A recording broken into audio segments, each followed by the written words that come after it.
Stuck? Let's talk about it. Sharon Horne-Ellstrom here. Welcome to day 140 of our Supersize Your Business Annual Challenge. What I'm thinking about today is how often I actually stop myself from doing something and then make excuses about, oh, I'm stuck. I can't figure it out. I don't know what to do next. I don't know the answer. There's nothing else I can do. I've tried everything. Ever catch yourself in one of these loops? They're mental loops, right? They're mental exercises and loops. We normally don't ever say those things out loud because we don't want people to judge us, but we all do it. It's human nature for us to feel like we've reached a point and we're not making progress and we're just stuck in that spot. And the longer we think about being stuck, guess what happens? The more we stay stuck in the muck.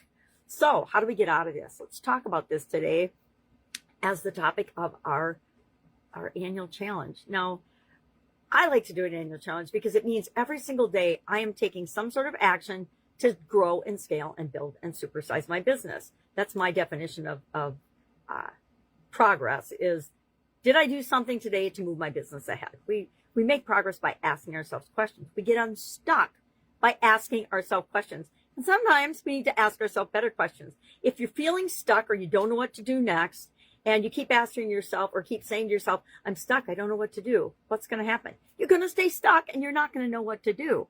How we get out of that rut, I think it's mostly a rut or we're overwhelmed. I think when I have strong emotions, I tend to, or I'm more likely to fall into the, oh, I'm stuck, I don't know what to do.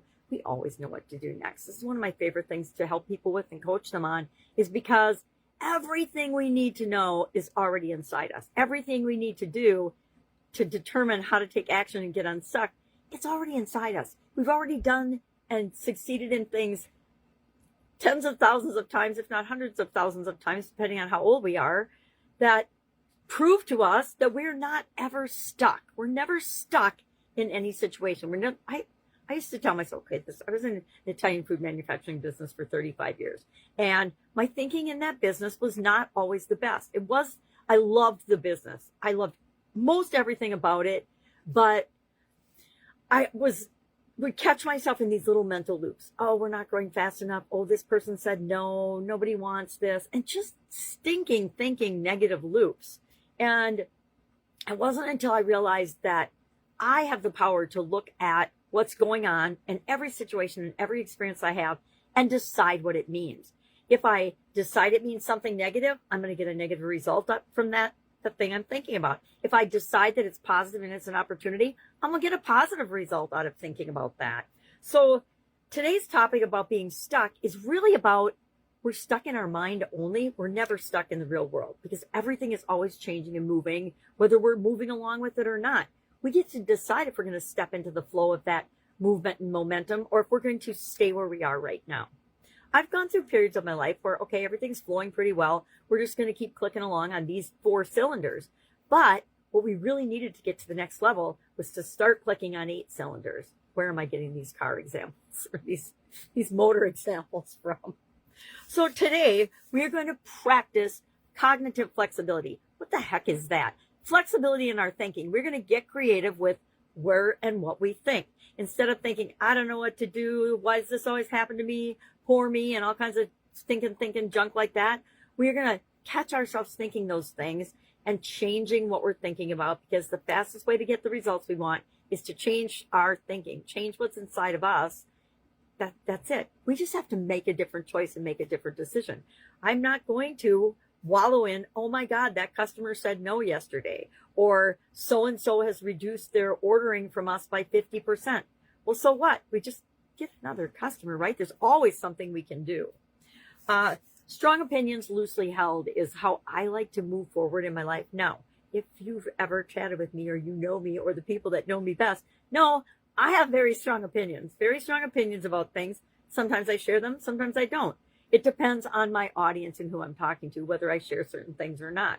Why? Because it's none of anybody's business. My political orientation, my religious orientation, my spirituality, my beliefs, a lot of them, you probably know if you've listened to me for any amount of time, because I do pontificate and spiel them out a lot. But they're my business. Each of us gets the ability to choose and create our own reality and create our own results and experiences in our life and in our businesses. So if there's something we're thinking about in our business and judging it negatively, whose fault is that? Oh no, you mean it's my fault? I'm contributing to the problem? Yes, I am. And do we all do that? Yes. But the trick is to catch ourselves as quickly as we possibly can and realize what we're creating. I think I talked about this the other day. If you are speaking negatively about anything in your business, guess what? It isn't being realistic. It isn't being truthful and honest. It is just pointing out the obvious that most everybody knows already anyway, and it's focusing on the problem. What happens when we focus on the problem? You know the answer. We keep getting more of it, and sometimes the problem gets worse. So what's the solution? Focusing on the solution. Super simple. But we will, as human beings, overcomplicate the living daylights out of it, right? So many of the problems that we solve in our businesses, I guarantee so many of the problems that you are having in your business are already what one of my coaches taught me and says all the time to remind me, that's a solved problem. Thousands of people, if not millions of people, have gone before and solved this problem. Any business, any industry that you're in, almost all the problems we come up against are things that already have solutions. We might not want to do the solution. We might not like the solution, but they're out there. And now with AI and technology and the internet, it is so easy to find solutions to anything that you're facing. It's almost mind-boggling to me that people keep reverting, and me do it too, and think that we're stuck. We're never stuck. There are so many possibilities. I played a game with myself, I don't know, probably a month or two ago. I was in a challenge, and I'm always in challenges, right? I freaking love challenges. Why? Because they get me to take action, so I don't get to be stuck, and I don't get to make excuses about what I don't know what to do next, right? Because there's always infinite possibilities. I think it's not I don't know what to do as much as for most people. It is there are too many options for me to choose from. How do I know which one to pick? And oh my God, what if I don't pick the best one the first time? Guess what? You get to pick again and again and again and again and create the life that you want and the business that you want. So today, what are we going to do? We are going to identify one area where we are mentally focused in, locked in, and rigid. And we aren't willing to look at possibilities or change our mind about it. Why? Because that is probably the one thing that is holding you back right now. Might not be the biggest thing, but it might be just that one little cog, that one little button or dial that needs a teeny bit of adjustment to open up the floodgates for your business. How do I know? Because I've actually helped tens of thousands of businesses and companies to do this and to see this. It's always right in front of our face, and it's always something we know, but we are putting blinders on and not allowing ourselves to see it every single time. There's so many examples of it, I don't even know which one to pick. So many times. So, flexibility. I a long time ago adopted flexibility as one of my core values. Why? Because in all the different situations I found myself in, and this was back in my corporate days, every single business, every industry, they're all different, right? Everyone is a unique snowflake, which was what makes them awesome and possible for all of us to succeed.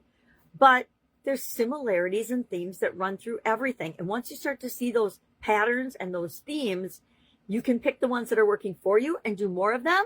And you can pick the ones that are holding you back and get rid of them, eliminate them, replace them with something better to get the results that you want. It requires us to take a deep breath and sometimes sit on our ego or our current identity for a couple of minutes and think about realistically and honestly what's really holding us back. And it almost always is something inside of us. It's almost always a belief or a thought or a pattern or a behavior that we've adopted because it served us when we adopted it, but it's no longer serving us. And that may be an oversimplification, but if you sat down and thought about that for 5 minutes, I guarantee you would unlock something in your business and in your life that needs to be unlocked today. So what are we going to do today? We're going to share in the comments below one change, I'm going to use the word pivot, even though I'm annoyed. I'm annoyed by all of the terms that keep getting repeated over and over and over again, because AI is in our world now and locks onto that, and people lock onto it, and then it gets repeated ad nauseum. So change is awesome. If you can adopt one belief, and flexibility with change, if you can adopt one belief that will really help you to unblock anywhere you think you're stuck, I would contend that it is embracing, getting excited about, and getting curious about change, because our world is changing faster and faster and faster all the time. I don't know about you, but I was born 1960, 66 years old. There has been so much change in my lifetime. If I look back on things, it's just almost mind-boggling. And guess what? The pace of change and the rate of change is happening faster and faster and faster for us as humans. And we either get into the stream of that and participate and be a part of it, or we stay where we are. We stay stuck where we are. We are either improving and spiraling upward with the rest of the planet, or we are choosing not to change or improve or grow or embrace the things that are for us, because every change isn't for us, right? Every change that comes down the pipe is not for our business, but it might be. There might be a tweak or a way to adopt it that serves us. I'll give an example, and I'm talking too much today again. AI, artificial intelligence. I'm a professed non-early adopter of technological changes, and it's for personal reasons, mostly physical personal reasons, and that I've learned that the first people in any industry or in anything take all the arrows in the back. I learned that analogy from Russell Brunson. They take the arrows in the back. Everybody's taking pot shots at them, and you can watch any industry and see its transformation and growth, and you'll see these patterns, right? Solve problems. And so for me, AI, I have dabbled like most people, a little teeny bit with ChatGPT and Claude now, but I have learned that there is a way for me to use AI to enhance what I'm doing, to do some of the background technical processing things that I physically, with my vision, am challenged to do. So I can either adopt the technology and make it my own and use it in a way that enhances who I really am and my business is, or I can say, I'm not touching AI. I hate AI. I'm not doing anything with it. Who's going to win in that? The me that stays stuck and says, I'm not even going to look at it because it's soulless or whatever reasons I make up in my mind, is me, because I'll just get left behind like everybody else does. And so I had to change my mind about, there's my pivot, I guess. I had to change my mind about it and say, all right, instead of looking at it as human versus machine, man versus machine, what if I look at it as a way to enhance me and make me a better version of myself, which is one of my core values. Spot on, right? All right. I'm going long here today. Share in the comments below one thing you had to change your mind about, or one thing you had to pivot in order to keep moving forward in your company and get unstuck. That way we can learn from one another. All right. Have an amazing day. And I'll, of course, be with you tomorrow. Bye.